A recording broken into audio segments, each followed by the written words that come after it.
Halo semuanya, kembali lagi di channel YouTube saya. Di video kali ini kita akan belajar tentang pendidikan di lingkungan keluarga.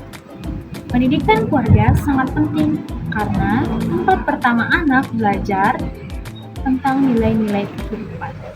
Yuk, sama-sama kita simak videonya ya. Jangan lupa like, comment, and Adapun subbab materinya, yang pertama pengertian pendidikan dalam lingkungan keluarga, yang kedua fungsi pendidikan di lingkungan keluarga, yang ketiga peran dan tanggung jawab orang tua dalam pendidikan, yang keempat nilai-nilai yang diajarkan dalam keluarga, yang kelima metode pendidikan dalam keluarga, yang keenam faktor yang mempengaruhi pendidikan dalam keluarga, dan yang terakhir tantangan dalam pendidikan keluarga.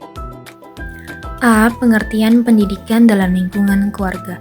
Menurut Undang-Undang Nomor 20 Tahun 2003 tentang Sisdiknas, pendidikan adalah usaha sadar dan terencana untuk mewujudkan suasana belajar dan proses pembelajaran agar peserta didik secara aktif mengembangkan potensi dirinya untuk memiliki kekuatan spiritual keagamaan, pengendalian diri, kepribadian, kecerdasan, akhlak mulia, serta keterampilan yang diperlukan dirinya, masyarakat, bangsa, dan negara. Keluarga menurut Depkes 1988 dalam Setiawati 2008 adalah unit terkecil dari masyarakat yang terdiri atas kepala keluarga dan beberapa orang yang terkumpul dan tinggal di suatu tempat di bawah suatu atap dalam keadaan saling ketergantungan. Adapun menurut beberapa ahli, pengertian pendidikan dalam keluarga yaitu menurut Mansur 2005 halaman 319 mendefinisikan pendidikan keluarga adalah proses pemberian positif bagi tumbuh kembangnya anak sebagai pondasi pendidikan selanjutnya. Menurut Abdullah 2003 halaman 232 yang memberi pengertian pendidikan keluarga adalah segala usaha yang dilakukan oleh orang tua berupa pembiasaan dan improvisasi untuk membantu perkembangan pribadi anak. Yang ketiga, menurut An-Nahlawi tahun 1989 dalam Hasan Langgulung 1986 memberi batasan tentang pengertian pendidikan keluarga adalah usaha yang dilakukan oleh ayah dan ibu.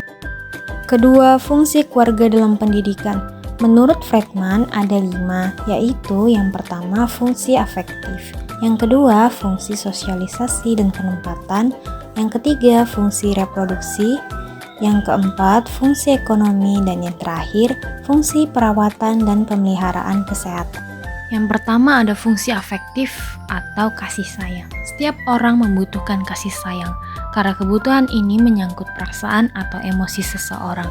Keluarga merupakan salah satu lembaga yang dapat memenuhi kebutuhan kasih sayang para anggotanya. Keluarga ideal adalah keluarga yang dipenuhi dengan kasih sayang di antara anggotanya. Rasa cinta dan kasih sayang sangat berpengaruh bagi perkembangan pribadi bagi setiap anak. Yang kedua ada fungsi sosialisasi dan penempatan sosial. Fungsi ini erat kaitannya dengan fungsi pendidikan, karena dalam fungsi pendidikan terkandung upaya sosialisasi yang pertama yaitu dalam keluarganya. Dalam keluarga, anak dilatih untuk hidup bermasyarakat, dibina dan dikenalkan dengan nilai-nilai dan norma-norma yang berlaku di masyarakat. Sehingga pada saat masanya, anak benar-benar siap terjun di tengah-tengah masyarakat. Yang ketiga ada fungsi reproduksi. Salah satu fungsi keluarga adalah untuk mempertahankan kelangsungan hidup manusia melalui fungsi reproduksi. Hanya melalui keluargalah aktivitas seksual manusia yang merupakan kunci terlaksananya fungsi melanjutkan keturunan dapat terpenuhi secara tepat, wajar dan teratur dari segi moral, kultural, sosial maupun kesehatan dan tentunya sah berdasarkan hukum adat, agama, dan negara. Yang ketiga, fungsi ekonomi. Dalam memenuhi kebutuhan setiap anggotanya, keluarga harus bisa memenuhi. Untuk itu, setiap anggota harus bekerja sama dalam menghasilkan sesuatu. Ayah, sebagai kepala keluarga, berkewajiban mencari nafkah untuk memenuhi kebutuhan setiap anggota keluarga, sedangkan ibu bertugas untuk mengelola keuangan keluarga. Fungsi ini sangat penting bagi kehidupan keluarga karena merupakan pendukung utama. Terakhir, ada fungsi perawatan dan pengelolaan kesehatan, yaitu mengajarkan anak tentang pentingnya menjaga kesehatan seperti mencuci tangan, dan mendidik anak agar terbiasa dengan pola hidup sehat seperti tidak jajan sembarangan, makan makanan bergizi, dan rajin berolahraga. 3. Peran dan tanggung jawab orang tua dalam pendidikan. Orang tua memiliki tanggung jawab dalam yang pertama mendidik anak secara emosional dan sosial, yang kedua memberikan kasih sayang dan rasa aman. Yang kedua, menurut Soelaiman tahun 2000, Soelaiman menyatakan peran orang tua meliputi yang pertama, pendidik pertama dan utama bagi anak-anak. Yang kedua, menanamkan nilai moral, agama, dan budaya sejak dini. Ketiga, menurut Gunarsa tahun 2004. Menurut Gunarsa, tanggung jawab orang tua yaitu yang pertama mengarahkan dan mendampingi anak dalam mengambil keputusan. Yang kedua, menjadi contoh perilaku yang baik dalam kehidupan sehari-hari. 4. Nilai-nilai yang diajarkan dalam keluarga.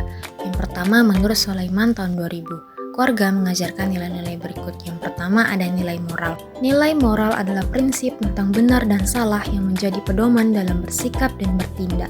Dalam keluarga, nilai ini diajarkan sejak dini untuk membentuk karakter anak. Contohnya, anak diajarkan untuk berkata apa adanya, tidak berbohong, dan bertanggung jawab atas perbuatannya. Yang kedua, nilai agama. Nilai agama berkaitan dengan hubungan manusia dengan Tuhan, serta akhlak mulia yang menjadi pedoman hidup spiritual dan etika. Contohnya, mengajarkan anak menjalankan kewajiban agama, seperti sholat, puasa, atau kegiatan ibadah lainnya. Yang ketiga, nilai sosial. Nilai sosial membantu anak berinteraksi dengan baik di masyarakat dan mengajarkan pentingnya hidup bersama orang lain dengan rasa saling peduli dan menghargai. Contohnya, anak dibiasakan menghargai perbedaan pendapat, menghormati orang tua, guru, dan teman. Yang selanjutnya, menurut Gunarsa tahun 2004, keluarga sebagai tempat pertama untuk menanamkan yang pertama nilai kasih sayang dan penerimaan tanpa syarat. Kasih sayang adalah dasar emosional yang sangat penting dalam keluarga. Ketika anak merasa dicintai, mereka tumbuh dengan rasa aman dan percaya diri. Dan orang tua harus bisa menerima anak apa adanya, tidak hanya saat anak berprestasi atau menurut, tapi juga saat anak membuat kesalahan. Yang kedua ada nilai disiplin. Disiplin membantu anak belajar aturan, tanggung jawab, dan konsekuensi dari perbuatan. Contohnya seperti menetapkan jam tidur dan belajar secara teratur. Yang kelima, metode pendidikan dalam keluarga. Yang pertama, menurut Harlock tahun 1978, metode pengajaran dalam keluarga menurut Harlock yaitu yang pertama, metode pemberian contoh atau modeling. Orang tua menjadi teladan bagi anak dalam setiap perilaku. Anak cenderung meniru apa yang dilakukan oleh orang tua, baik yang positif maupun yang negatif. Contohnya, orang tua yang disiplin akan mengajarkan anak untuk juga disiplin. Yang kedua, metode komunikasi langsung atau direct communication. Komunikasi yang terbuka dan jelas antara orang tua dan anak. Orang tua memberi penjelasan langsung tentang nilai-nilai dan aturan dalam keluarga. Contoh, menjelaskan alasan di balik aturan tertentu seperti mengapa anak harus tidur lebih awal atau mengapa harus belajar. Yang kedua, menurut Soelaiman tahun 2000. Soelaiman menyarankan beberapa metode dalam pendidikan keluarga, yaitu yang pertama, metode otoritatif.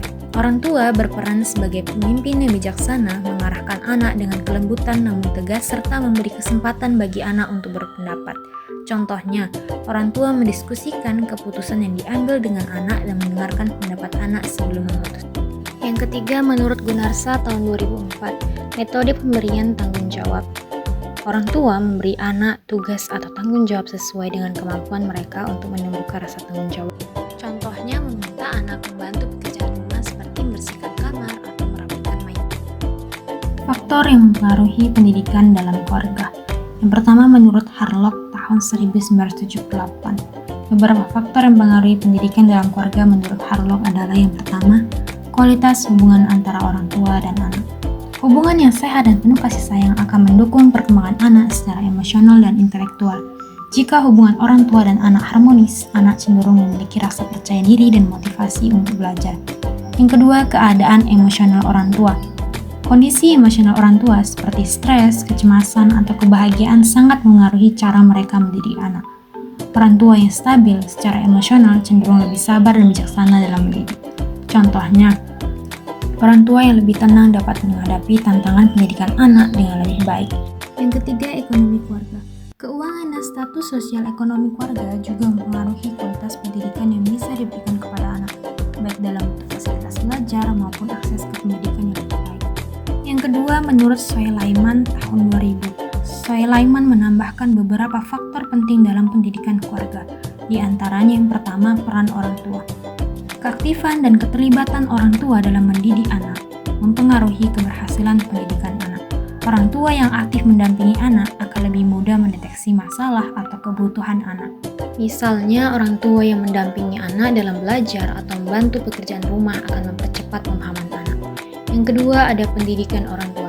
Tingkat pendidikan orang tua juga berpengaruh pada cara mereka mendidik anak. Orang tua yang berpendidikan tinggi biasanya lebih peduli dengan perkembangan pendidikan anak dan memberikan dorongan lebih. Orang tua yang terdidik cenderung lebih memperhatikan pentingnya pendidikan dan memberikan contoh yang lebih baik. Yang ketiga, lingkungan keluarga. Suasana rumah yang nyaman dan mendukung akan menciptakan lingkungan yang kondusif untuk belajar. Ruang yang tenang dan bebas gangguan sangat mendukung anak dalam belajar. Rumah yang penuh dengan buku dan alat bantu belajar akan memberikan rangsangan positif terhadap minat belajar anak. Yang ketiga, menurut Suyanto tahun 2003, Suyanto mengidentifikasi faktor yang mempengaruhi pendidikan dalam keluarga, yaitu pengaruh media. Media yang digunakan dalam keluarga juga berperan dalam pendidikan anak. Misalnya penggunaan TV, internet, atau permainan digital yang dapat menjadi sumber informasi atau distraksi. Jika keluarga mengelola penggunaan media dengan bijak, ini dapat memperkaya pengetahuan anak. Sebaliknya, penggunaan media yang tidak terkendali dapat mengganggu waktu belajar anak. Yang ketujuh, tantangan dalam pendidikan di keluarga. Yang pertama, menurut Harlock tahun 1978. Harlock mengidentifikasi beberapa tantangan utama dalam pendidikan keluarga. Antara lain, yang pertama, kurangnya waktu. Banyak orang tua yang sibuk dengan pekerjaan sehingga tidak memiliki cukup waktu untuk terlibat langsung dalam pendidikan anak. Orang tua yang bekerja mungkin merasa kesulitan untuk menyediakan waktu berkualitas bagi anak atau terlibat dalam aktivitas belajar anak. Yang kedua, keterbatasan pengetahuan orang tua. Tidak semua orang tua memiliki pengetahuan atau keterampilan yang memadai untuk mendidik anak, terutama dalam hal pendidikan akademik. Orang tua yang tidak terdidik atau kurang berpendidikan mungkin kesulitan memberikan bantuan pada anak-anak mereka dalam pelajaran atau perkembangan keterampilan. Yang ketiga, pengaruh lingkungan eksternal. Faktor lingkungan seperti teman sebaya atau media sosial dapat mempengaruhi perilaku dan pola pikir anak yang kadang bertentangan dengan nilai-nilai yang diajarkan di rumah. Anak-anak yang terpapar pengaruh negatif dari luar rumah bisa sulit diarahkan ke nilai-nilai yang lebih baik.